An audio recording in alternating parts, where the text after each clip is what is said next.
కట్టె పట్టుకొని నిలబడతారు, ఇక్కడ బరిసెలు పట్టుకొని నిలబడడానికి సైనికులు నిలబడేదంట జాగిది. కాపలా కాసేటోళ్ళు ఉండే జాగది. లోపలికి రాగానే తలుపు తీసేసిండ్రు దర్వాజా. తలుపులు ఇక్కడ సెక్యూరిటీ లేదని చెప్పేసి తీసుకెళ్ళారు. ఇదేంటని ఇలా దీపం గిట్ల పెడతారా? దీపం కాదమ్మా, ఇది వాస్తవం చెప్పాలంటే ఈ డోర్ను మనం బంధించని చేసినప్పుడు బేడం అనేది ఇప్పుడు మనం సింపుల్ రెడీమేడ్ బేలం. అప్పట్లో పెద్ద పెద్ద కర్ర దుంగని తీసుకెళ్లి ఆ హోల్ ఉన్నది కదా అక్కడ దాకా ఉంటాయి అన్నట్టు లోపలికి. ఆ హోల్కి వెళ్ళి ఆ దుంగని తీసుకొచ్చి ఇలా చేసి ఇలా జోడిస్తారు. జోడిస్తే డోర్ను బయటికి రాదు. అప్పుడు డోర్ను కొట్టడానికి రాదు. ఎలా ఇంత ప్రెస్ చేసి ఏనుగులు వచ్చి ప్రెస్ చేసినా కానీ డోర్కి ఇంత జరగకుండా ఉండడానికి చేస్తారు అన్నట్టు. అది ఇది మొత్తానికి మొదటి గేటు. భువనగిరి గుట్ట మొదటి గేటు దాటుతున్న చంద్రబాబు. ఈరోజు ఇప్పటి వరకు భువనగిరి గుట్ట ఎప్పుడు నాతోటి కాకపోయినుండే ఈరోజు వచ్చిన ఏమన్నా అందంగా ఉన్నదా మీదికి వచ్చినాక. ఈడి దాకా రావాలంటే నేను సుక్కలు కనబడ్డాయి, చెమటలు వస్తున్నాయి నాకు దెబ్బకు. కానీ మంచిగా ఉన్నది. వినోదన చూడండి, సర్ర నడుచుకుంటూ వెళ్ళిపోతూనే ఉన్నాడు. నేను ముచ్చట పెట్టుకుంటా, ముచ్చట్లకు దొడ్డదర్శని చంద్రబాబు అంటారు కదా, ఇంకో అట్లా ముచ్చట పెట్టుకుంటూ ఆగిపోయినాను. అమ్మ దెబ్బ పోతాయి అన్నీ వెనకాల మస్తు ముచ్చట్లు చెప్తున్నాడు.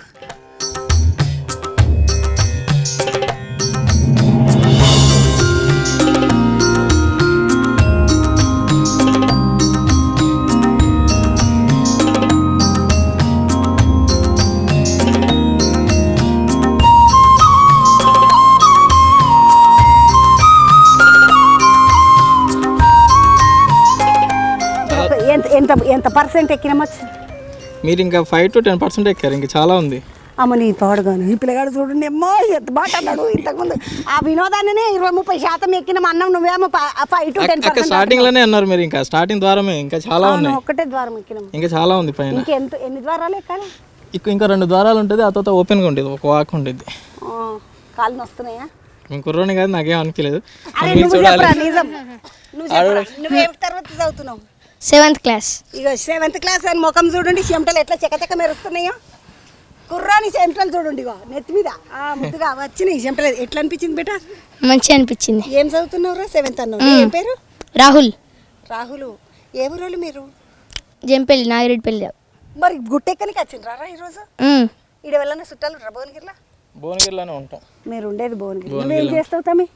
నేను జాబ్ చేస్తాను. ఏంలా? బ్యాంక్లో చేస్తాను. నేను బ్యాంకులో జాబ్ చేస్తావు? ఏడ భువనగిరి బ్యాంకులో? లేదు, నేను కరీంనగర్లో చేస్తాను. మా అక్క వాళ్ళది భువనగిరి.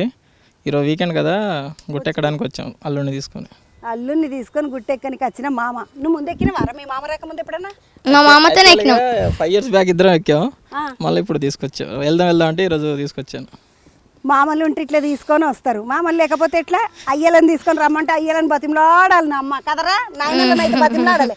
రాహుల్ గారు నిజం చెప్పిండు చూడు. అదే మామలు ఉన్నారు అనుకో, మామలు ఈపుల మీద కూర్చొని మాగపోవచ్చు ఎటన్నా. అందుకే అంటారు మేనమామ అంటే అది. మేనమామ బలం అలాగే ఉంటుంది. ఏం కొనిపించిండ్రా మామ? మరి ఏమన్నా కొనిపిస్తాడా? కిందికి ఏమైనా తినిపిస్తుండ వచ్చిన? ఐస్ క్రీమ్ తినకు, సరదవుతుంది.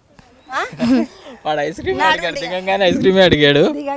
మార్నింగ్ తీసుకెళ్ళాను, అయిపోయింది షాపింగ్ అయిపోయాక వెళ్ళొద్దాం మామ అంటే తీసుకొచ్చాను.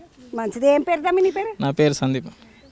కరీంనగర్లో బ్యాంకులో పని చేస్తుంటా. పోతే తమ్మి నువ్వు 5% 10% అన్నా దెబ్బ.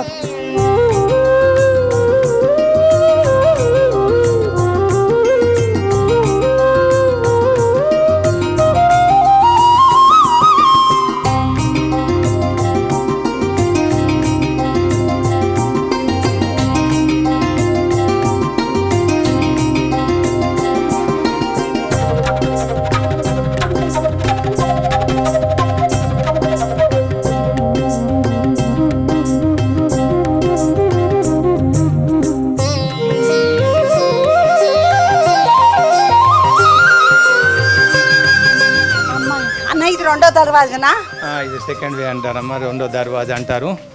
ఈ దర్వాజా పక్కకెళ్ళే మనకు ఎమర్జెన్సీ ఎగ్జిట్ అని మనకు లెఫ్ట్ సైడ్ కనిపిస్తుంది. డెవలప్మెంట్లో లేదు కాబట్టి ఇప్పుడు చెట్లు చేమల్లగా పోతుంటుంది. ఈ దాన్ని 2 తీరులుగా వాడుకుంటారు. ఇది ఏముంది ఇక్కడ నుండి ముందుకు వెళ్తే మనకి ఇక్కడ జగదేక మల్లుడు అని చెప్పేసి త్రిభువనమల్ల విక్రమాదిత్యుని కన్నా ముందు తరం సంబంధించిన ఇన్స్క్రిప్షన్ కనిపిస్తుంటుంది. శాసనాలు ఉన్నాయి. తర్వాత ఇంకో శాసనాన్ని తర్వాత తరం వచ్చిన ముస్లిం రాజులు ఏం చేశారంటే సైనికులు కూసుకునే ఆసనాలుగా పెట్టేసుకున్నారు అన్నట్టు, వాళ్ళు కూర్చున్నది అందుకు. అయితే అందులో ఏముందంటే ఇక్కడికి వెళ్ళి కోట మీద ఏదైనా ఇబ్బందులు జరిగినా కానీ, వాళ్ళకి దెబ్బలు తాకినా, చనిపోయినా మేందారం కూడా తీసుకెళ్తే అరిష్టంగా భావించి ఈ రెండో వేణు వాడుకునేది అన్నట్టు. ఇది అప్పట్లో దట్టమైన అడవులకి వెళ్ళి పైనకేంచి రాజరికం పరిపాలన చేయలేదు కదా, చేయలేదు. అయితే సైనిక విడిది కేంద్రంగా ఉంది కాబట్టి సైనిక ఆవాసాల పైన చాలా ఉన్నాయి. అవునా, ఓపెన్ డిఫెన్స్ ఫ్యాక్టరీగా మనం వాడుకున్నారు. 14th సెంచరీ తర్వాత ఇక్కడ ఫిరంగులు తయారయ్యి ఎక్స్పోర్ట్ చేశారు. ఇక్కడ నుంచి 14 తర్వాతనే మన కెనాన్ టెక్నాలజీ వచ్చింది. ఇక్కడ ఫిరంగి కర్మాగారంగా కూడా వాడుకున్నారు. సైనికులు అంటే ఇప్పుడు వేరే రాజులకు అయితే యాక్చువల్గా ఇక్కడ వెస్టర్న్ చాళుక్యులు ఇక్కడ పైన కట్టేటప్పుడు స్థానిక రాజులని మునుసూరు కాపు నాయకులను ఉండేది ఇక్కడ రోజుల దగ్గర రాజులు, వాళ్ళ సహకారంతో ఇక్కడ కన్స్ట్రక్షన్ చేశారన్నట్టు.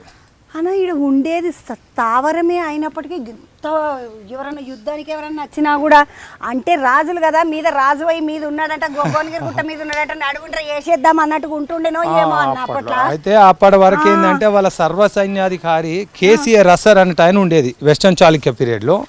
ఆయన చుట్టుపక్కల నుండి వచ్చే గ్రామాల నుంచి వచ్చే ట్యాక్సెస్ కప్పాలు ఇవన్నీ వసూలు చేసినాక సైనిక పర్యవేక్షణలో భాగంగా తోటి మనకు వాళ్ళకు అక్కడ మన వాళ్ళ రాజుగారి కేంద్రానికి పంపించేది.